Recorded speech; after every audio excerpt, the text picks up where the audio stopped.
الحمد للہ رب العالمین والعاقبۃ للمتقین والصلاة والسلام علی سید الانبیاء والمرسلین وعلی آلہ الطیبین الطاہرین وصحابتہ الاکرمین وعلی من تبعهم بإحسان الی یوم الدین اما بعد فقال اللہ تبارک وتعالی فی القرآن المجید اعوذ باللہ من الشیطان الرجیم بسم اللہ الرحمن الرحیم لقد كان لكم برسول الله أسوة حسنة صدق الله العلي العظيم وبلغ رسوله النبي الكريم ونحن على ذلك من الشاهدين والشاكرين والحمد لله رب العالمين. معزز محترم ناظرین کرام، السلام علیکم ورحمۃ اللہ وبرکاتہ. اللہ رب العزت کا بے پایا کرم ہے جس کی توفیق اور عنایت سے سیرت کا سلسلہ ہمارا چل رہا ہے. گزشتہ نشست میں ازواج مطہرات اور ان کی سوانح حیات اور سیرت مختصر سی آپ حضرات کے سامنے گوشے گزار کی گئی. آج بحولہ تعالی حضور پاک صلی اللہ علیہ وسلم کی اولاد امجاد کے متعلق گفتگو اور سیرت بیان کی جائے گی. جیسا کہ ہم جانتے ہیں آقا دو جہاں سرور کائنات صلی اللہ علیہ وسلم کی اولاد پاک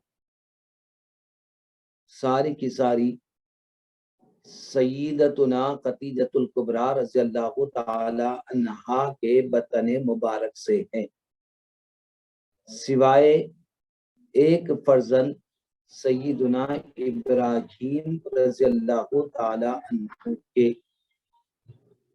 آپ حضرت ماریہ سیدتنا قبطیہ ماریہ قبطیہ رضی اللہ تعالی عنہا کے بطن مبارک سے ہیں. سیدنا ابراہیم ماں باپ کی 2 صاحبزادے اور 4 صاحبزادیاں، یہ سب کے سب جو حضور پاک سرور کائنات صلی اللہ علیہ وسلم کی رفیق حیات، مونسہ اور بڑی مساعدہ اور مددگار تھی. حضرت خدیجہ کبریٰ رضی اللہ تعالی عنہا انہی کے بطن مبارک سے ہیں. پہلے فرزند حضرت سیدنا قاسم رضی اللہ تعالی عنہ ہے.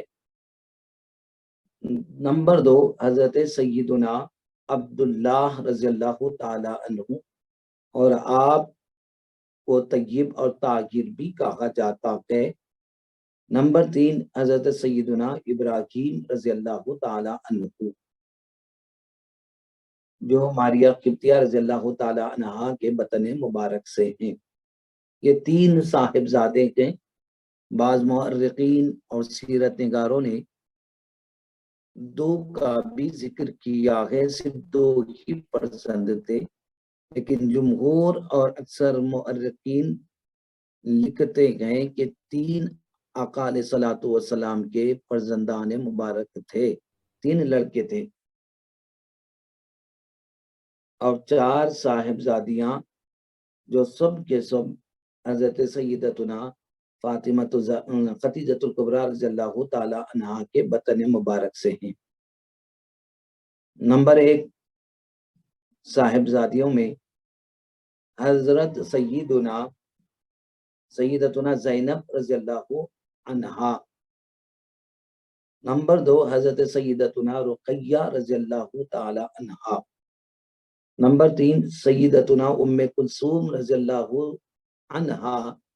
نمبر 4 حضرت سیدتنا فاطمہ الزہرا رضی اللہ تعالی عنہا. جملہ 7 4 صاحبزادیاں اور 3 صاحبزادے، جملہ ہمارے نبی پاک صلی اللہ علیہ وسلم کے اولاد 7 تھی، 4 صاحبزادیاں اور 3 صاحبزادے۔ اب ان کی مختصر سیرت اور ان کے متعلق کچھ باتیں جو بہت ہی امپورٹنٹ اور مختصر ہے وہ آپ کے سامنے سنائے جائیں گے۔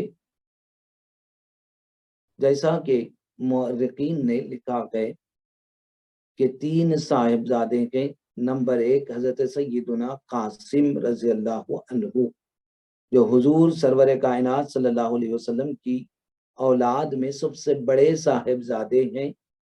اعلان نبوت سے پہلے ہی 2 سال کی عمر مبارک میں وصال فرما گئے۔ حضور علیہ الصلوۃ والسلام کی کنیت ابو القاسم آپ ہی کے نام سے ہیں۔ ابو القاسم آپ ہی کے نام کی طرف نسبت کرتے ہوئے آپ کو قاسم کہا جاتا ہے۔ نمبر 2 حضرت سیدنا عبداللہ رضی اللہ عنہ، جو حضور علیہ الصلوۃ والسلام کے دوسرے صاحبزادے ہیں۔ آپ کی ولادت یعنی آپ کی پیدائش اعلان نبوت کے بعد مکہ مکرمہ میں ہوئی اور کم سنی ہی میں آپ وصال فرمائے گئے۔ آپ کا لقب طیب و طاہر تھا، حضرت سیدنا عبداللہ۔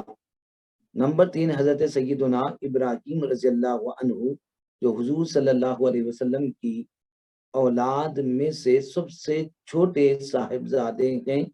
آپ کی ولادت ماہ ذوالحج 8 سن ہجری مدینہ طیبہ کے قریب ایک مقام میں ہوئی اور زمانہ شیرخواری میں آپ کا وصال مبارک ہوا اور جنت البقیع میں حضرت عثمان بن مظعون رضی اللہ تعالی عنہ کے پہلو میں آپ کا مزار مبارک ہے، اور بوقت وصال آپ کی عمر مبارک 16 یا 17 یا 18 ماہ تھی۔ یہ چھوٹے صاحبزادے جو 8 سن ہجری میں آپ کی ولادت ہوئی اور 16 یا 17 18 مہینے آپ کی عمر شریف تھی، آپ وصال فرما گئے۔ اب اس کے اندر حکمت یہ تھی کہ اللہ تبارک و تعالی نے امام الانبیاء صلی اللہ علیہ وسلم کی اولاد جو نرینہ اولاد ہے، بیٹوں کو بچپن ہی میں لے لیا۔ یہ حکمت تھی اللہ تبارک و تعالی کی، اس کے اندر لینے میں بڑی حکمت تھی، جن میں سے یہ بات سمجھ میں آتی ہے کہ جتنے سابقہ نبی آئے اور ان کی نبوت کا سلسلہ جو آگے چلا ان کے بیٹوں سے چلا۔ اب آقائے دو جہاں سرور کائنات صلی اللہ علیہ وسلم خاتم النبیین بن کر آئے، آخری نبی بن کر تشریف لائے۔ اگر آپ کے بیٹے بڑے ہو جاتے اور جوان ہو جاتے تو یہود نصارہ یہی کہتے اور انکار کرتے کہ دیکھو ہمارے جتنے نبی آئے سابقہ ان کی بیٹے نبی بنے، ان کو بھی نبوت ملنا چاہیے۔ اعتراض پیدا ہو سکتا تھا، تنقیدیں ہو سکتی تھی، آوازیں اٹھ سکتی تھی۔ اللہ تبارک و تعالیٰ نے اس کا دروازہ ہی بند کر دیا۔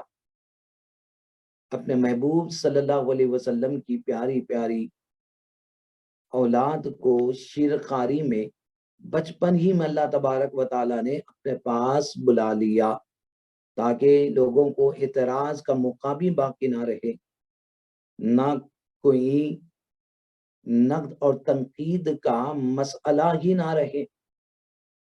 یہ حکمت تھی، یہ راز تھا کہ اللہ تبارک و تعالیٰ نے حضور پاک صلی اللہ علیہ وسلم کی یہ نرینہ اولاد کو بچپن ہی میں اللہ تبارک و تعالیٰ نے اپنے پاس جنت میں بلا لیا۔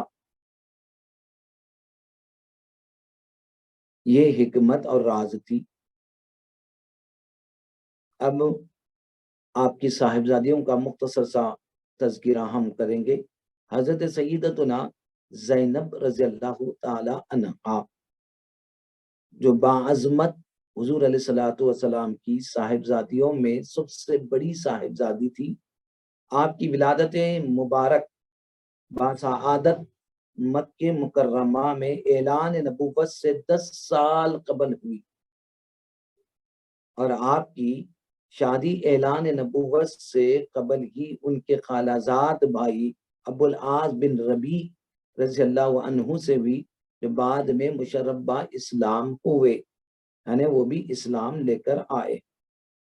8 سن ہجری میں حضرت زینب رضی اللہ تعالی عنہا کا وصال ہوا۔ آپ کی کفن مبارک کے لیے حضور علیہ الصلوۃ والسلام نے اپنا تہبند مبارک عطا فرمایا اور انہیں اپنے دست مبارک سے جنت البقیع میں قبر شریف کے اندر رکھا۔ یہ پہلی صاحبزادی حضرت سیدتنا زینب رضی اللہ تعالی عنہا۔ آپ کی اولاد میں ایک صاحبزادے جن کا نام علی رضی اللہ عنہ اور ایک صاحبزادی جن کا نام ابو امامہ رضی اللہ عنہا تھا۔ دوسری صاحبزادی حضرت سیدتنا رقیہ رضی اللہ عنہا۔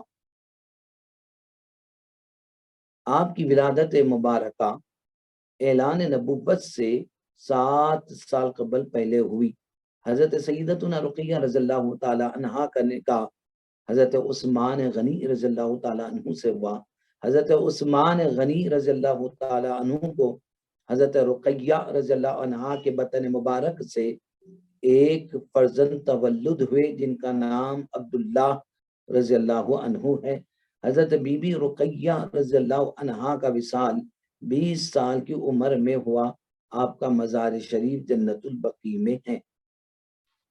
حضرت سیدتنا ام کلثوم رضی اللہ عنہا یہ تیسری صاحبزادی ہے آقا علیہ الصلوۃ والسلام کی، کہ حضرت ام کلثوم کے وصال کے بعد ماہ ربیع الاول 3 ہجری میں حضرت نبی کریم صلی اللہ علیہ وسلم نے ام کلثوم کا نکاح بھی حضرت عثمان غنی سے کر دیا۔ اسی لیے حضرت عثمان غنی رضی اللہ تعالی عنہ کو ذو النورین کے لقب سے یاد کیا جاتا ہے اور انہیں پکارا جاتا ہے 2 نور کے رکھنے والے، یعنی حضور علیہ الصلوۃ والسلام کی 2 صاحبزادیاں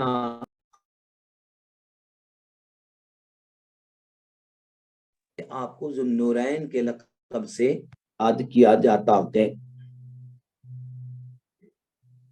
ماہ شعبان 9 معظم ماہ شعبان 9 سن ہجری میں حضرت ام کلثوم رضی اللہ عنہا کا وصال مبارک ہوا۔ حضور علیہ الصلوۃ والسلام نے آپ کی نماز جنازہ پڑھائی اور جنت البقیع میں آپ کا مزار مبارک ہے۔ اب آخری صاحبزادی جو آقا دو جہاں سرور کائنات صلی اللہ علیہ وسلم کی بڑی چہی تھی، جن کا نام نامی فاطمہ رضی اللہ عنہا ہے۔ آپ کی ولادت مبارکہ اعلان نبوت سے 1 سال پہلے ہوئی۔ ایک روایت کے مطابق اعلان نبوت سے 5 سال قبل ہوئی، یہ بھی روایت آئی ہے۔ جامع ترمذی میں حدیث شریف ہے، حضور علیہ الصلوۃ والسلام نے فرمایا کہ ایک فرشتہ جو اس رات سے پہلے کبھی زمین پر نہیں اترا، اپنے رب سے اس بات کی اجازت طلب کیا کہ میری خدمت میں سلام پیش کرے اور یہ خوشخبری دے کہ فاطمہ اہل جنت کی تمام عورتوں کی سیدہ اور سردارہ ہے، اور ان کے لڑکے حسن اور حسین تمام جنتی نوجوانوں کے سردار ہیں۔ اس وجہ سے آپ کو سیدۃ نساء اہل الجنہ یعنی خواتین جنت کی سردار کہا جاتا ہے۔ زہرا، بطول اور زاہدہ آپ کے مبارک القابات ہے۔ زہرا کے معنی روشن کے آتے ہیں، بارونق کے آتے ہیں، اور بطول کے معنی یکسوئی کے ساتھ، پوری توجہ کے ساتھ، دل جمعی کے ساتھ اللہ کی طرف متوجہ رہنے والی کو کہا جاتا ہے۔ اور زاہدہ کے معنی دنیا سے بے رغبت رہنے والی کو کہا جاتا ہے۔ یہ سارے آپ کے القابات ہے، زہرا بھی ہے، بطول بھی ہے، اور زاہدہ بھی آپ کے پیارے پیارے القابات ہے۔ یہ حضور علیہ الصلوۃ والسلام کی صاحبزادی کے۔ فاطمہ رضی نام رکھنے کی وجہ مؤرخین لکھتے ہیں، سیرت کے لکھنے والوں نے یہ بھی لکھا، آپ کی شان و عظمت آپ کے نام مبارک کے سنتے ہی آشکار اور واضح ہو جاتی ہے۔ کنز العمال اور دیگر احادیث مبارکہ میں روایت آتی ہے کہ سیدنا ابو ہریرہ رضی اللہ تعالی عنہ سے مروی ہے کہ حضرت فاطمہ کا نام مبارک فاطمہ اس لیے رکھا گیا کیونکہ اللہ نے آپ کو اپنے چاہنے والوں کے حق میں شفاعت کر کے دوزخ سے چھٹکارا دلانے والی بنایا۔ فاطمہ کے معنی چھڑانے کے آتے ہیں، تو حضرت فاطمہ الزہرا رضی اللہ تعالیٰ عنہا اپنے محبوب کے امتی جو گناہگار ہیں پکڑے جائے، یہ شفاعت اور سفارش کر کے چھڑائے گی، اس لیے ان کا نام فاطمہ رکھا گیا ہے، جس سے آپ کی عظمت آشکار ہو رہی ہے، جس سے آپ کی فضیلت معلوم ہو رہی ہے۔ اللہ تعالیٰ نے حضرت فاطمہ الزہرا رضی اللہ تعالی عنہا کو تقوی، طہارت کی نعمت، عفت، عصمت کی مقدس چادر عطا فرمائی، اور قیامت تک آنے والی خواتین کے لیے آپ کو نمونہ بنا دیا گیا۔ آپ کی سیرت خواتین امت کے لیے مشعل راہ ہے۔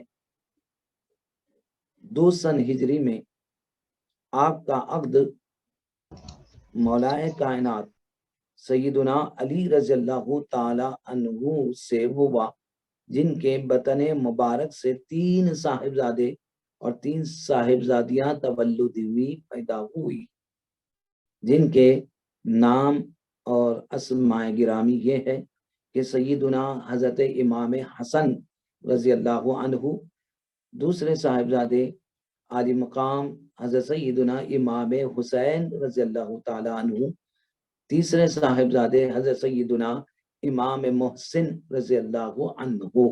یہ 3 صاحبزادے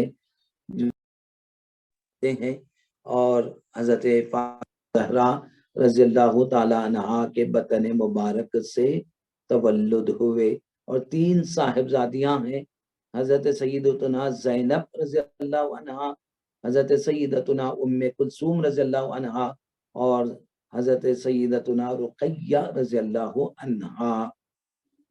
حضرت فاطمہ رضی اللہ عنہا کا وصال مبارک حضور علیہ الصلوۃ والسلام کے وصال اقدس کے 6 ماہ بعد 3 رمضان المبارک 11 سن ہجری میں ہوا، اور آپ کا مزار انور جنت البقیع میں ہے۔ تو یہ مختصر سی سیرت طیبہ حضور علیہ الصلوۃ والسلام کی اولاد جو لڑکے ہیں اور صاحبزادیاں ہیں، ان کے متعلق آپ کے سامنے رکھا گیا۔ اب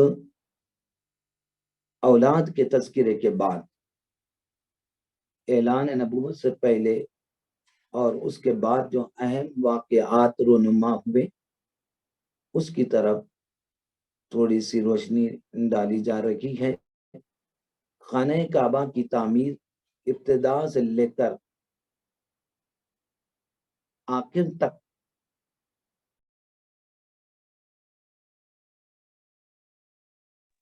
جملہ 10 مرتبہ ہیں، جن میں سے نئے سرے سے 3 مرتبہ ہوئی ہے۔ سب سے پہلے زمین پر خانہ کعبہ کو فرشتوں نے بیت المعمور کے بالمقابل تعمیر کیا.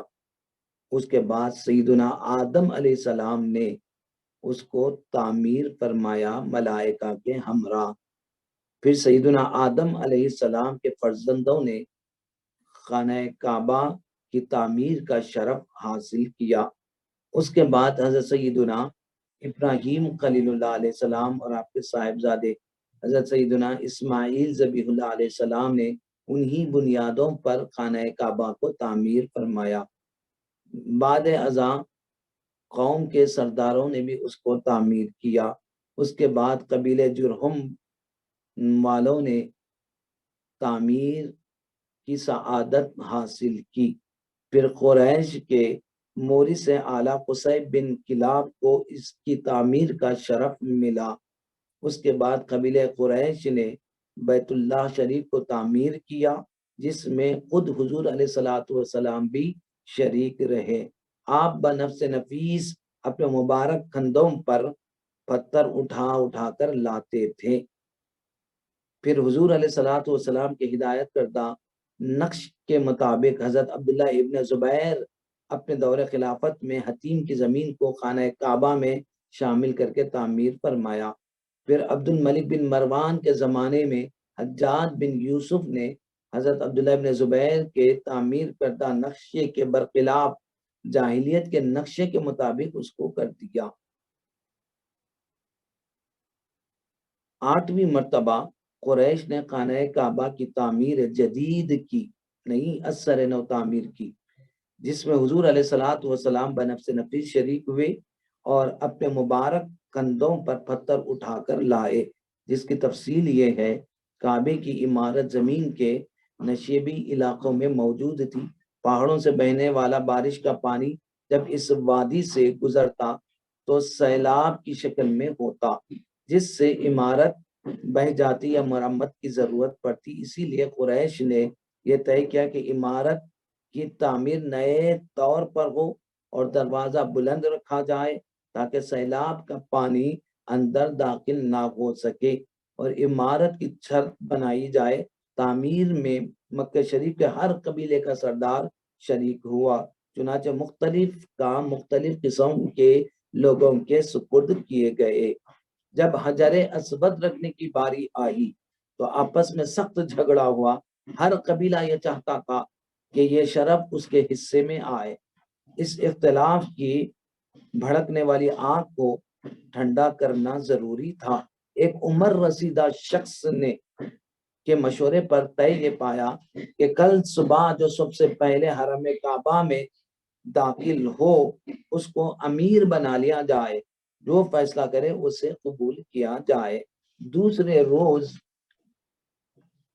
روز صبح جو پہلے تشریف لائے وہ حضور رحمت للعالمین صلی اللہ علیہ وسلم تھے.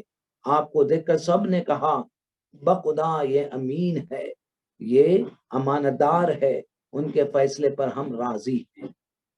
حضور صلی اللہ علیہ وسلم نے چادر بچھا کر حجر اسود کو اپنے دست مبارک سے رکھا اور حکم فرمائے اس چادر کو ہر قبیلے کا ایک ایک سردار پکڑ کر اٹھائے.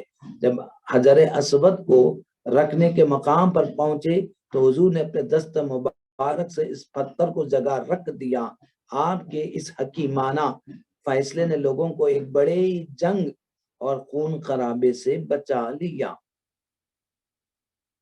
تو یوں حجر اسود کو شرف ملا.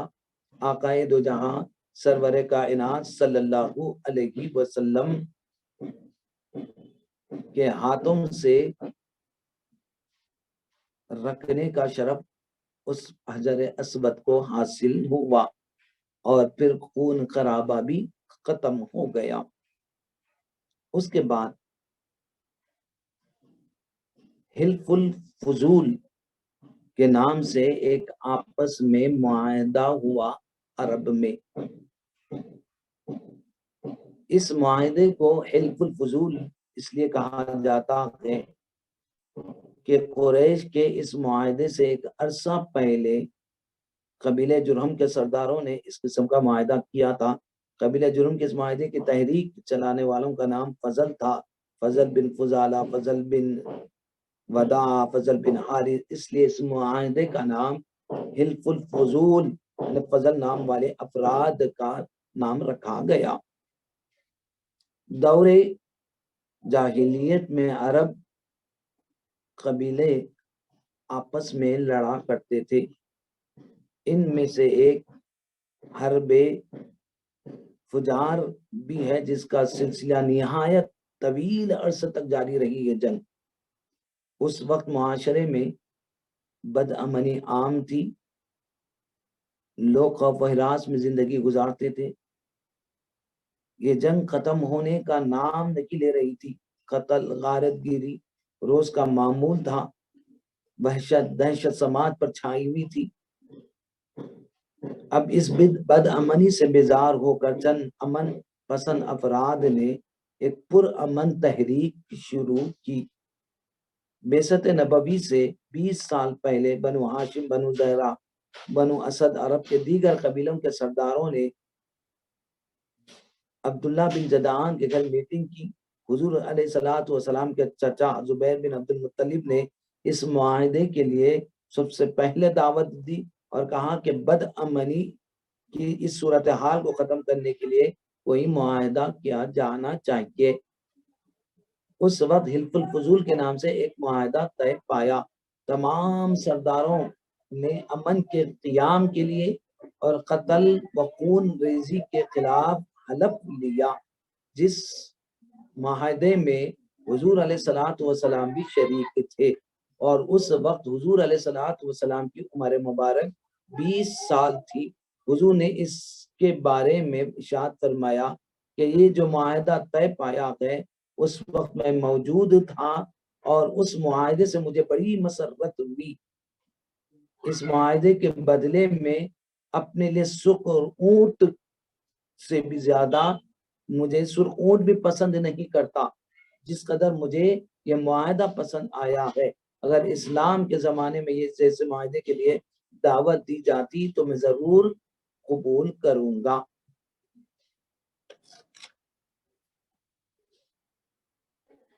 حضور علیہ الصلوۃ والسلام کی 20 سال عمر مبارک تھی۔ یہ معاہدہ حضور علیہ الصلوۃ والسلام جس میں بنفس نفیس شریک ہوئے اور امن، غارت گیری، فساد کے سد باب کے لیے اس کو روکنے کے لیے معاہدہ طے پایا۔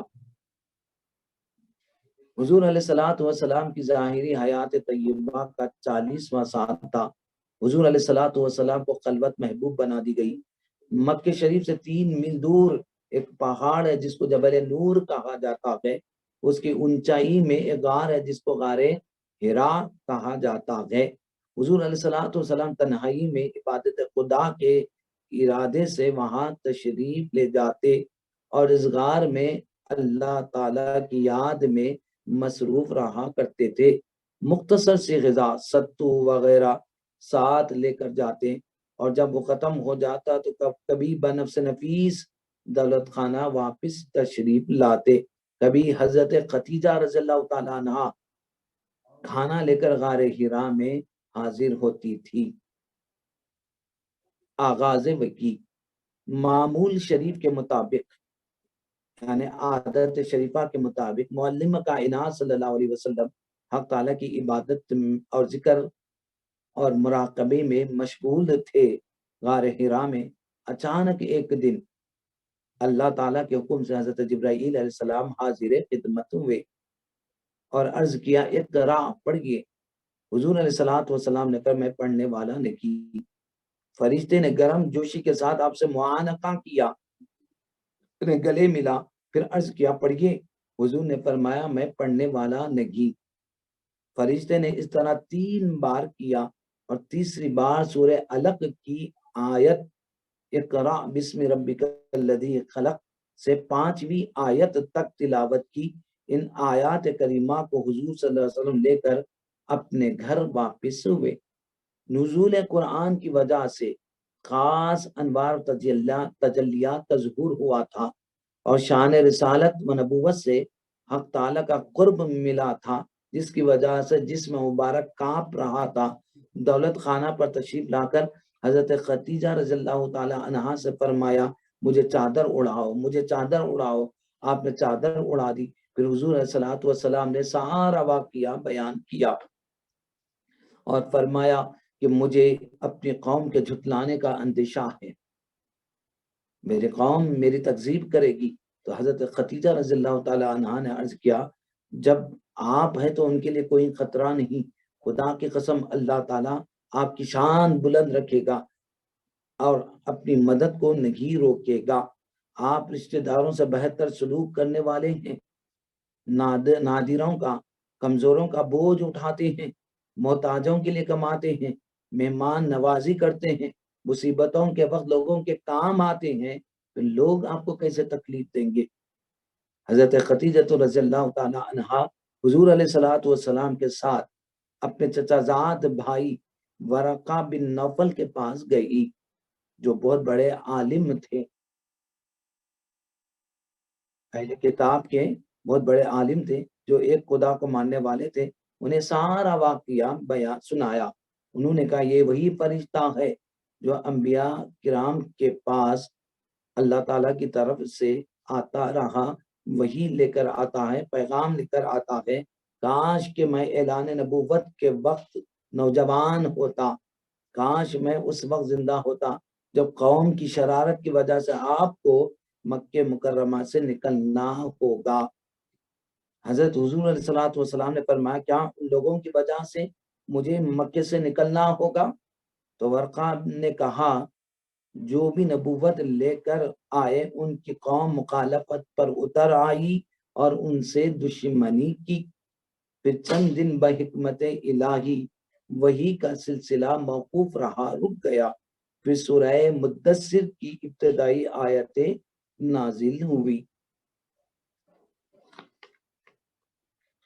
یہاں یہ بات ذہن نشین رہے، مذکورہ حدیث شریف میں وارد کلمات ما انا بقارئ میں پڑھنے والا نہیں کا معنی حضور علیہ الصلوۃ والسلام شان عظمت کے مطابق کیا جانا چاہیے۔ اللہ تعالیٰ نے آپ کو براہ راست تمام علوم عطا فرمائے ہیں۔ سورہ رحمان میں اللہ تعالیٰ کا ارشاد ہے الرحمن علم القرآن، خدا نے آپ کو قرآن سکھایا۔ اس بات میں کسی شخص کو اختلاف نہیں، قرآن کریم سارے علوم و معارف کا ایک عظیم اور بڑا خزانہ ہے۔ ہر خشک و تر کا علم اس قرآن میں موجود ہے، وہ ظاہری و باطنی تمام علوم کا سرچشمہ قرآن ہے۔ آج سائنسداں اس بات کا اعتراف کر رہے ہیں کہ قرآن کریم میں سائنس کا علم بھی موجود ہے۔ غور کرنا چاہیے، جب قرآن مجید میں تمام علوم موجود ہے، اللہ تعالیٰ اپنے محبوب صلی اللہ علیہ وسلم کو قرآن سکھایا ہے، تو یہ ماننا پڑے گا کہ حضور تمام علوم کے جاننے والے ہیں، تمام معارف کے جاننے والے ہیں۔ براہ راست اللہ نے آپ کو علم دیا ہے، اللہ تعالیٰ نے آپ کو قرآن کریم کی تعلیم دی، علوم و معارف سے نوازا، آپ کو ساری انسانیت کا معلم بنا کر مبعوث فرمایا گیا۔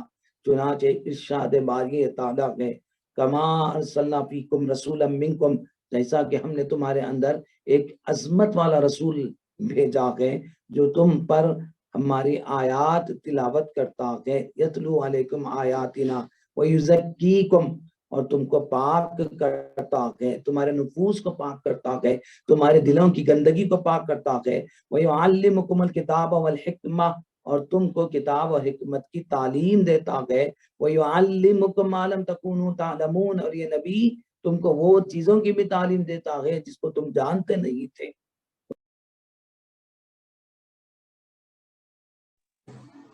جیسا کہ ہم تو یہ اللہ تبارک و تعالی نے سارے علوم کا حامل، سارے معارف، سارے علوم کے خزانے دے کر اللہ تبارک و تعالی نے اپنے محبوب کو بھیجا ہے۔ اب یہ حضور کا حدیث مبارکہ میں فرمانا ما انا بقارئ میں پڑھنے والا نہیں، اس کی تشریح کرتے ہوئے اہل معرفت نے کیا خوب کہا ہے۔ دراصل حضور علیہ الصلوۃ والسلام غار حرا میں اللہ کے ذکر و فکر اور مراقبے میں مشغول تھے، انوار و تجلیات کے مشاہدے میں غرق تھے کہ اچانک حضرت جبرائیل علیہ السلام نے حاضر ہو کر کہا پڑھیے، تو آپ اس کیفیت سے جس میں آپ سرشار تھے، ادھر متوجہ ہونا نہیں چاہتے، فرمایا میں پڑھنے والا نہیں، یعنی میں اس وقت نہیں پڑھوں گا۔ انہوں نے پوری قوت اور گرم جوشی کے ساتھ معانہ کا کر کے اس استقراق سے اپنی طرف متوجہ کرنا چاہا، تب بھی آپ نے کہا میں پڑھنے والا نہیں کہہ کر متوجہ نہیں ہوئے۔ جب تیسری بار جب حضرت جبرائیل علیہ السلام نے پوری قوت اور گرم جوشی کے ساتھ حضور سے معانقہ کیا اور کہا اقرأ بسم ربک، آپ اپنے رب کے نام سے پڑھیے، کیونکہ جس کے جلووں میں آپ مستغرق تھے اس رب کا نام سنا تو آپ ادھر متوجہ ہوئے اور بغور سننے لگے۔ النبی الامی آقا علیہ الصلوۃ والسلام کا لقب ہے۔ امی عربی زبان کا لفظ ہے جو کی طرف منسوب ہے، جس کے مختلف معانی آتی ہیں، جن میں سے ایک معنی اصل اور جڑ کے بھی آتے ہیں۔ علم تفسیر کی مایہ ناز کتاب تفسیر روح البیان میں ہے کہ امی کے معنی یہ ہے کہ اس ذات گرامی کے ہے جو اصل کائنات ہے، جو اصل کائنات ہے، اس کائنات کا اصل کو امی کہا جاتا ہے۔ اب بعض لوگ یہ تفسیر اور معنی کر دیتے ہیں امی جو پڑھنا لکھنا نہ جانتا ہو، ایسا نہیں ہے، بلکہ کسی استاذ کے پاس گئے بغیر سارے علوم کے رکھنے والے کو امی کہا جاتا۔ اللہ ان کا معلم ہے اور حضور ساری کائنات کے معلم ہیں، تو تمام کائنات کی اصل ہے۔ ایک کے معنی اصل کے بھی آتے ہیں۔ والدہ کو بھی عربی زبان میں کہا جاتا ہے، اس لیے کہ ماں اولاد کے حق میں اصل ہوتی ہے، اس لیے ماں کو من کہا جاتا ہے۔ اسی طرح مکہ مکرمہ کو القریٰ کہا جاتا ہے، جو تمام شہروں کا اصل ہے، اس وجہ سے القریٰ کہا جاتا ہے۔ اور ساری زمین کی اصل ہے، اس وجہ سے القریٰ کہا جاتا ہے۔ ہمارے نبی پاک صلی اللہ علیہ وسلم بھی ساری کائنات کی اصل ہے، اس وجہ سے آپ کو امی نبی سے پہلے ہمارے نبی پاک صلی اللہ علیہ وسلم کو پیدا فرمایا اور ساری کائنات حضور صلی اللہ علیہ وسلم کے ذریعے اور وجود میں آئی، تو حضور ہماری اصل اور ہم ان کی شاخ اور فرع ہے، جز ہے، اور حضور ہماری اصل ہے تخلیق کے اعتبار سے۔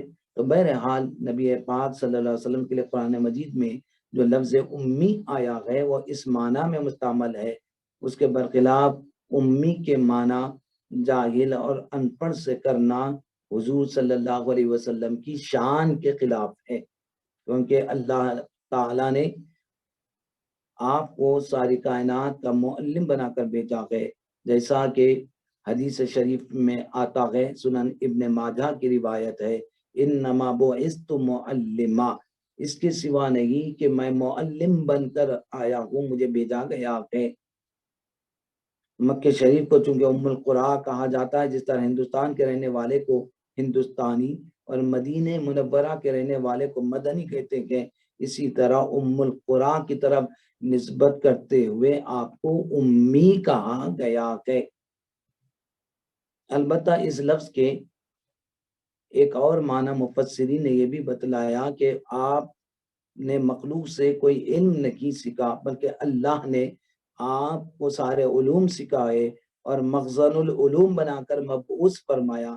اللہ تعالیٰ کا ارشاد وَعَلَّمَكَ مَا لَمْ تَكُنْ تَعْلَمْ، آپ رب نے آپ کو وہ سب کچھ علم عطا کر دیا جو آپ نہیں جانتے تھے۔ خفیہ و پوشیدہ تبلیغ، سب سے پہلے ایمان لانے والے حضرات وحی نازل ہونے کے بعد ابتدا میں حضور علیہ الصلوۃ والسلام خفیہ و پوشیدہ طور پر اسلام کی دعوت دیا کرتے تھے۔ دعوت اسلام کے اس طریقہ کار پر ایمان لانے والے مرد حضرات میں سب سے پہلے حضرت ابوبکر صدیق رضی اللہ تعالی عنہ ہے۔ خواتین میں حضرت خدیجہ رضی اللہ تعالی عنہا ایمان اور اسلام لانے والوں میں ہیں۔ صاحبزادوں میں حضرت علی لڑکوں میں حضرت علی رضی اللہ عنہ، غلاموں میں حضرت زید بن حارثہ رضی اللہ عنہ ہے۔ دیگر حضرات نے ان کے بعد اسلام قبول کیا۔ اس طرح انہیں اسلام قبول کرنے میں سبقت اور اولیت کا شرف حاصل ہو گیا ان حضرات کو۔ پھر اللہ تبارک و تعالی قریبی رشتہ داروں کو ڈرانے کا حکم دیا اور کہا وَأَنذِرْ عَشِيرَتَكَ الْأَقْرَبِينَ، اے محبوب اپنے قریبی رشتہ داروں کو ڈرائیے، انہیں تبلیغ کیجئے۔ تو حضور علیہ الصلوۃ والسلام صفا کی پہاڑی پر ٹھہر کر قبیلہ قریش کو ندا دی۔ قریش جمع ہو گئے، کہا آپ کو کیا ہوا ہے؟ فرمایا اگر میں کہوں کہ صبح یا شام تم پر ایک دشمن حملہ آور ہوگا کیا تم میری بات کو سچ مانو گے؟ سب نے کہا کیوں نہیں، ہم آپ کی بات کو مانیں گے اور آپ صادق الامین ہیں، کبھی آپ سے ہم نے جھوٹ کبھی سنا ہی نہیں ہے۔ پھر حضور علیہ الصلوۃ والسلام نے فرمایا کہ سنو، میں تمہارے رب کی جانب سے، خدا کی جانب سے بھیجا ہوا رسول ہوں، مجھ پر ایمان لاؤ، میری بات کو بھی مانو۔ تو ابو لہب نے یہ جملہ، جب یہ کلمات حضور کی زبان مبارک سے سنا تو آپ کی شان میں بے ادبی کرتے ہوئے ایک لفظ ایسا کہا اللہ رب العزت کو گوارا نہ ہوا۔ محبوب کی شان میں اللہ نے پوری صورت اس کی مذمت میں سورہ لہب تبت یدا ابی لہب، اللہ تبارک و تعالیٰ نے انہی الفاظ میں پوری مذمت میں صورت نازل فرما دی۔ اعلان نبوت کے 4 سال حکم آیا فَاصْدَعْ بِمَا تُؤْمَرُ، آپ کو جو حکم دیا گیا اعلان فرمائیے۔ اس وقت مسلمانوں پر ظلم و ستم کا بازار گرم ہوا اور اہل مکہ نازیبہ سلوک حضور سے کرنے لگے، مسلمانوں کے ساتھ ظلم و زیادتی کرنے لگے، اذیتیں دینے لگے اور مسلمانوں پر ظلم و ستم کے پہاڑ توڑنے لگے۔ حضرت بلال رضی اللہ تعالی عنہ اسلام لائے تھے، آپ پر ظلم کیا جانے لگا، رسی باندھ کر گلی کوچوں اور بازاروں میں گھسیٹا جاتا، عین دوپہر کے وقت تپتی ریت میں لٹا کر سینے مبارک پر وزنی پتھر رکھ دیا جاتا۔ امیہ بن خلف جس کے آپ غلام تھے، لیکن بعد میں حضرت ابوبکر صدیق نے آپ کو خرید کر حضرت بلال کو آزاد کر دیا، کہا اے بلال اسلام کو چھوڑ دو۔ آپ کا مالک کہتا کہ اسلام کو چھوڑ دو، ایمان سے باز آ جاؤ، لیکن حضرت بلال با آواز بلند ہی کہتے احد احد، اللہ ایک ہے، اللہ ایک ہے۔ اسی طرح خواتین اسلام جو اسلام لائی تھی ان پر بھی ظلم اور بربریت کی جانے لگی، ان پر طرح طرح کے مظالم ڈھائے جانے لگے۔ حضرت سمیہ رضی اللہ تعالی عنہ کی شہادت، حضرت عمار بن یاسر رضی اللہ تعالی عنہ کو کفار نے اتنا مارا کہ آپ بے ہوش ہو گئے۔ آپ کی والدہ حضرت سمیہ رضی اللہ عنہ جب اسلام لائی تو ابو جہل نے نیزہ لے کر زیر ناپ ایسا وار کیا کہ آپ شہید ہو گئی۔ اسلام میں سب سے پہلی شہید ہونے والی خاتون آپ ہی گئے۔ حضرت عمار رضی اللہ عنہ کے والد حضرت یاسر رضی اللہ عنہ کو بھی مارتے رہے، یہاں تک کہ آپ بھی جام شہادت نوشت فرمایا۔ حضرت صہیب رضی اللہ عنہ کا جائیداد تک کرنا، پھر اہل مکہ کی طرف سے مال و جاہ کی پیشکش، حضور علیہ الصلوۃ والسلام کا جواب۔ حضور علیہ الصلوۃ والسلام نے اپنا مشن بند نہ فرمایا، باوجود کفار ظلم کرتے رہے اور یہ کہتے رہے کہ مال و دولت، عزت و حشمت، سرداری آپ کے لیے ہے، لیکن آپ تبلیغ کو چھوڑ دیں، آپ تبلیغ کرنا چھوڑ دیں، ہمارے آباء و اجداد کے خلاف جو دین آپ لائے ہیں اس کی طرف بلانا چھوڑ دیں۔ یہاں تک کہ آپ کے چاچا جو آپ کی کفیل تھے اور کفالت کر رہے تھے، حضرت ابو طالب کے پاس سارے جمع ہوئے اور کہنے لگے آپ اپنے بھتیجے کو روکو ورنہ ہم سے لڑائی کے لیے تیار ہو جاؤ۔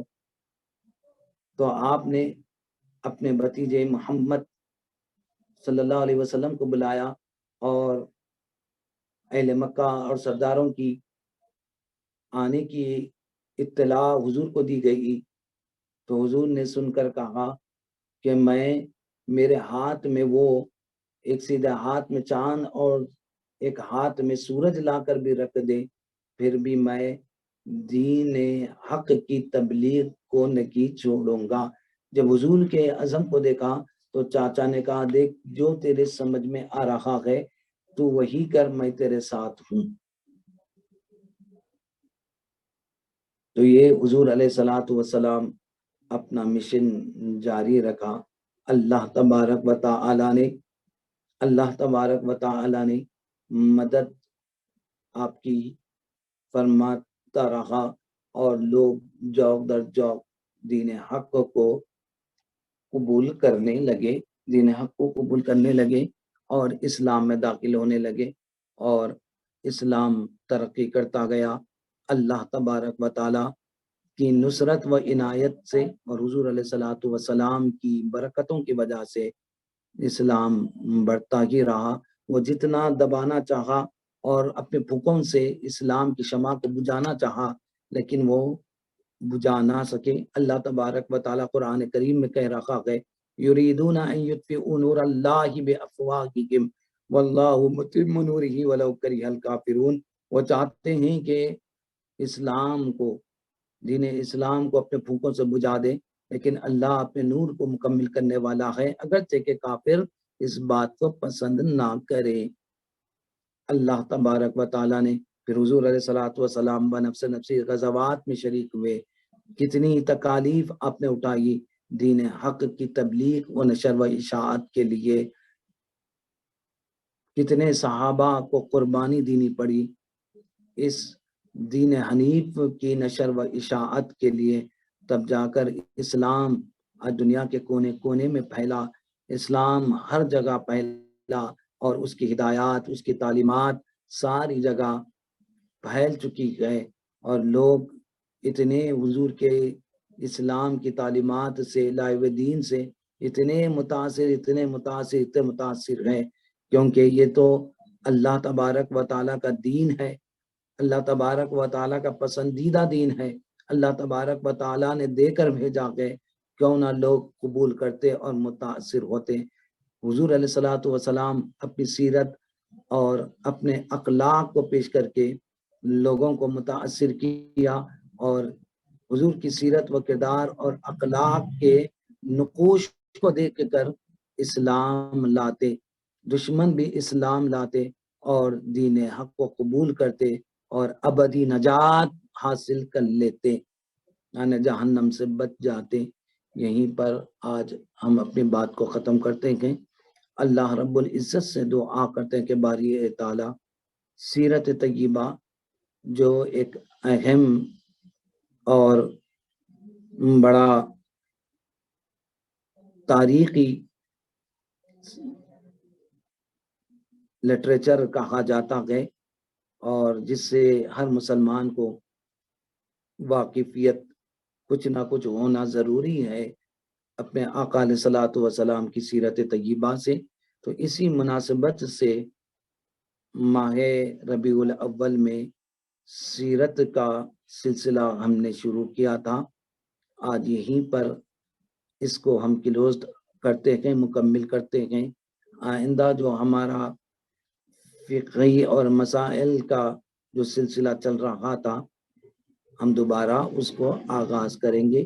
اللہ تبارک و تعالیٰ سے دعا کرتے ہیں باری تعالیٰ تو ہمارے حال پہ لطف و کرم فرما، اے اللہ حضور علیہ الصلوۃ والسلام کی سیرت طیبہ پر عمل کرنے کی ہم ہر دو کو توفیق مرحمت فرما، حضور کے اخلاق، حضور کی سیرت، حضور کے کردار کو اپنانے کی توفیق مرحمت فرما، حضور کی زیارت نصیب فرما۔ اے اللہ سیرت طیبہ کی صدقے میں دونوں جہاں کی سرخروئی اور کامیابی عطا فرما، دونوں جہاں میں ممتاز ہم سب کو فرما، دونوں جہاں میں کامیابی عطا فرما، دونوں جہاں میں عزت کی زندگی ایمان کی موت ہم کو عطا فرما۔ وصلی اللہ تعالی علی سیدنا محمد وعلی آلہ وصحبہ اجمعین والحمد للہ رب العالمین۔